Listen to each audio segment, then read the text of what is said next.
Atas nama Bapa dan Putra dan Roh Kudus, amin. Shalom Aleichem bersama Mesiah. Selamat bertemu kembali saudara dengan saya Archimandrit Romo Daniel Biantoro.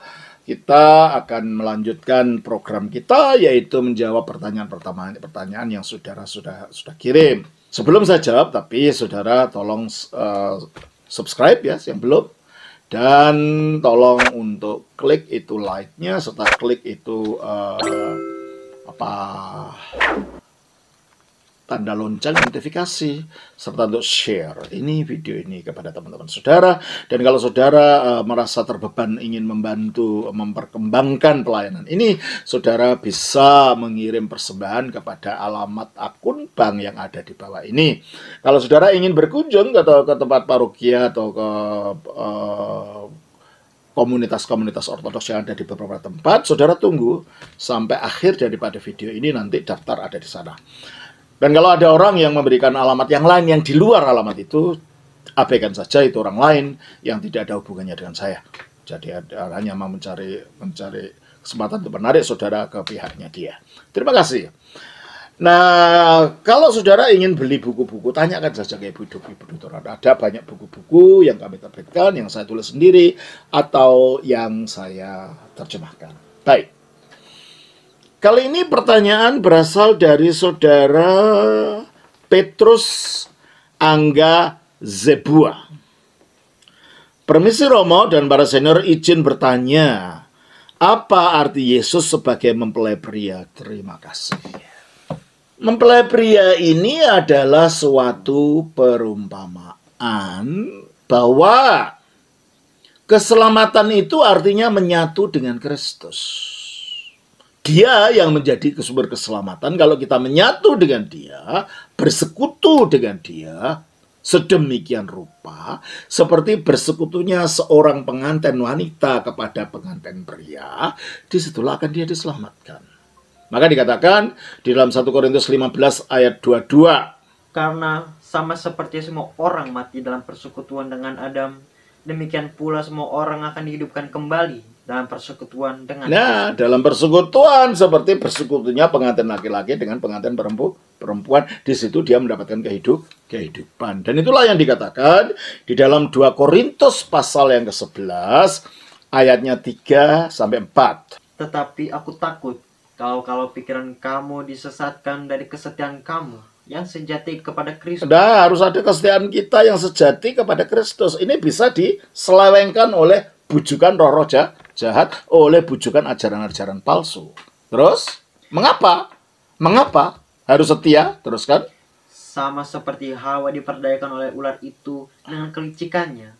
Sebab kamu sabar saja jika ada seorang datang memberitakan Yesus yang lain daripada yang telah kami beritakan. Karena ada orang mau menyelewengkan orang ini dari kesetiaannya kepada Yesus yang benar, kepada Yesus yang lain. Terus, atau memberikan kepada kamu roh yang lain daripada yang telah kamu terima, atau Injil yang lain daripada yang telah kamu terima. Dia tidak mau itu karena apa? Ayat 2. Sebab aku cemburu kepada kamu. Mengapa cemburu? Karena ketidaksiaan tadi. Terus? Dengan cemburu ilahi. Mengapa?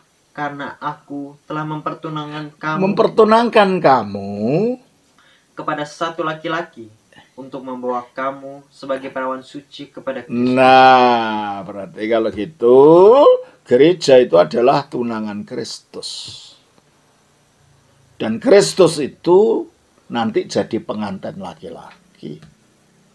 Dan pada waktu akhir zaman, ketika gereja menyatu dalam kemuliaan bersama Kristus, itulah yang digambarkan sebagai hari perkawinan anak domba, sang pengantin laki-laki. Itu kita menjadi pengantin perempuan.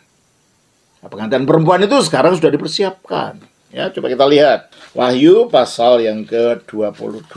Kita baca 21 lah. Ayat 1 sampai 3. Lalu aku melihat langit yang baru dan bumi yang baru. Sebab langit yang pertama dan bumi yang pertama telah berlalu, dan laut pun tidak ada lagi. Dan aku melihat kota yang kudus, Yerusalem yang baru Kota yang kudus, Yerusalem yang baru. turun dari sorga, dari Allah. Stop. Yerusalem yang baru turun dari surga. Banyak orang mentafsirkan ini surga itu sendiri. Tapi Yerusalem yang baru ternyata dikatakan turun dari surga. Coba, kalau ada kucing turun dari genteng, apa si kucing itu genteng itu sendiri? Ya enggak lah. Demikianlah kalau Yerusalem baru turun dari surga, pasti itu bukan surga itu sendiri. Ya, kalau gitu apa? Teruskan. Dari Allah. Dari Allah yang berhias bagaikan pengantin perempuan yang berdandan untuk suaminya. Nah, ternyata Yerusalem baru itu berhias bagaikan pengantin perempuan. Padahal kita tahu pengantin perempuan itu adalah gereja dari 2 Korintus 11 ayat yang kedua tadi. Lah kok bangunan, kok kota? Iya, karena gereja juga diumpamakan sebagai bangunan. Coba kita katakan dari Efesus pasal yang kedua. Ayatnya 21 dan 22. Di dalam Dia tumbuh seluruh bangunan. Nah, di dalam Dia tumbuh seluruh bangunan. Jadi bentuknya bangunan ini. Terus? Rapi tersusun. Menjadi bait Allah yang menjadi bait Allah. Maka dikatakan pengantin perempuan juga dikatakan Yerusalem surgawi. Ya perempuan, tapi ya bangunan loh, namanya perumpamaan ya. Terus di dalam Tuhan. Di dalam Dia kamu juga turut dibangun. Di dalam Dia kamu turut juga dibangun sebagai bagian dari gereja. Jadi kalau gitu, jangan heran kalau dalam kitab Wahyu itu, Yerusalem baru itu kan bangunan.